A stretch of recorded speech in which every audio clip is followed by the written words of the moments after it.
ஐந்து கரத்தனை ஆணை முகத்தனை இந்தன் இளம்பெரே போலும் எய்ச்சனை நந்தி மகந்தனை ஞான கொழுந்தனை பொந்தியில் வைத்தடியை போற்றுகின்றேனே.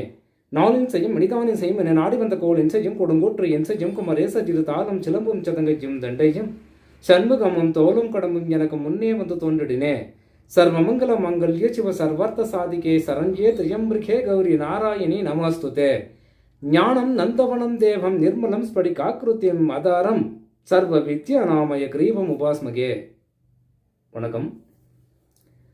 ஆவணி மாதத்தின் விரதங்களில், அதாவது விரதங்கள் நிறைய இருக்குது.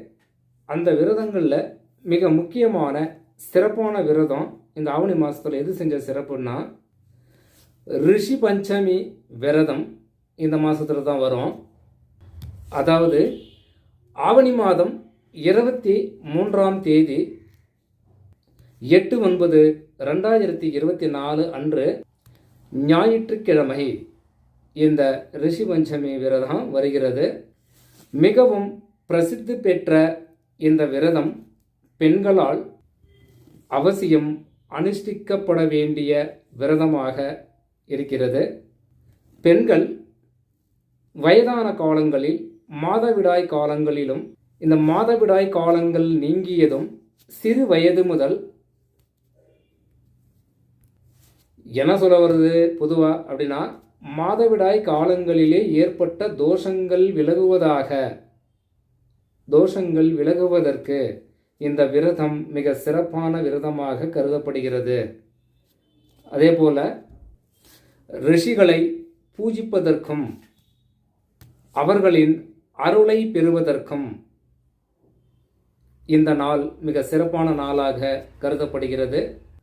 அன்று காலை நாயுருவி குச்சிகளால் பல் துலக்கி நதி ஸ்நானம் செய்து தான் செய்த தோஷங்களுக்கு பரிகாரமாக ஒரு சுமங்கலிக்கு வஸ்திர தானம் செய்து நதி ஜலத்தை குடத்தில் வைத்து யமுனா தேவியையும் சப்த ரிஷி காஷ்யப்பர், அத்ரி, பரத்வாஜர், விஸ்வாமித்திரர், கௌதமர், ஜமத்னி, வசிஷ்டர் ஆகியோருடன் அருந்ததியையும் ஆவா ஸ்நானம் செய்தும் 8 வகையான பழங்கள் தின்பண்டங்கள் வைத்து பூஜை செய்வது மிக உகந்ததாக இருக்கும். இப்படி செய்தால் முன்ஜன்ம தோஷங்கள் விலகி தீர்க்க சௌமாங்கல்யத்தோடு வாழ, அதே போல வம்ச விருத்தியும் பெருக இந்த ரிஷி பஞ்சமி விரதத்தை பெண்களால் கடைபிடிப்பது அவர்களுடைய தோஷங்கள் விலகி சகல சௌபாகியங்களோடு வாழ இந்த ரிஷி பஞ்சமி விரதத்தை அனுஷ்டிப்பது மிக சிறப்பானதாக இருக்கும். இது முற்றிலும் பெண்களுக்கானது. அதே போல ஜேஷ்டா விரதம், இந்த ஆவணி மாதத்தில் வரக்கூடிய ஜேஷ்டா விரதம் என்பது, அதாவது 26ஆம் தேதி 11/9/2024 அன்று புதன்கிழமை இந்த விரதம் வருகிறது.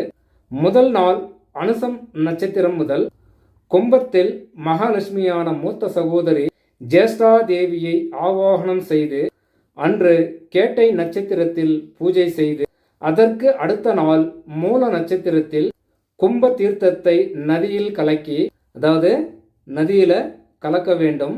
அதன் பிறகு இதனால் என்ன பலன் அப்படின்னு ஒரு கேள்வி வரும். ஒரு சில குழந்தைகள் பிறந்து இறந்து விடுவார்கள். அப்போ என்ன ஆகும்னா, இப்படி குழந்தை இறந்த தாய்மார்கள் அல்லது குழந்தைகள் இல்லாத பெண்கள், குறை பிரசவம் ஆகக்கூடிய பெண்களும் தாங்கள் செய்த பாவங்கள் விலகி லக்ஷ்மி பரிகாரமாக இந்த பூஜை செய்யப்படுகிறது. இந்த பூஜை செய்வதன் மூலமாக சந்ததி விருத்தியும் லக்ஷ்மி கடாட்சமும் அந்த குடும்பத்தில் உள்ள பெண்களுக்கு ஏற்படும். தாங்கள் செய்த முன்ஜென்ம கர்மாவின் அடிப்படையிலே நடந்து கொண்டிருக்கும் தோஷங்கள் விலகி சகல வசதி வாய்ப்புகளோடு வாழ இந்த பரிகாரம், எந்த பரிகாரம்? அதாவது ஜேஷ்டா விரதம் செய்வது மிக சிறப்பான இந்த நாளாக இந்த ஆவணி மாதத்தில் கருதப்படுகிறது. வணக்கம்.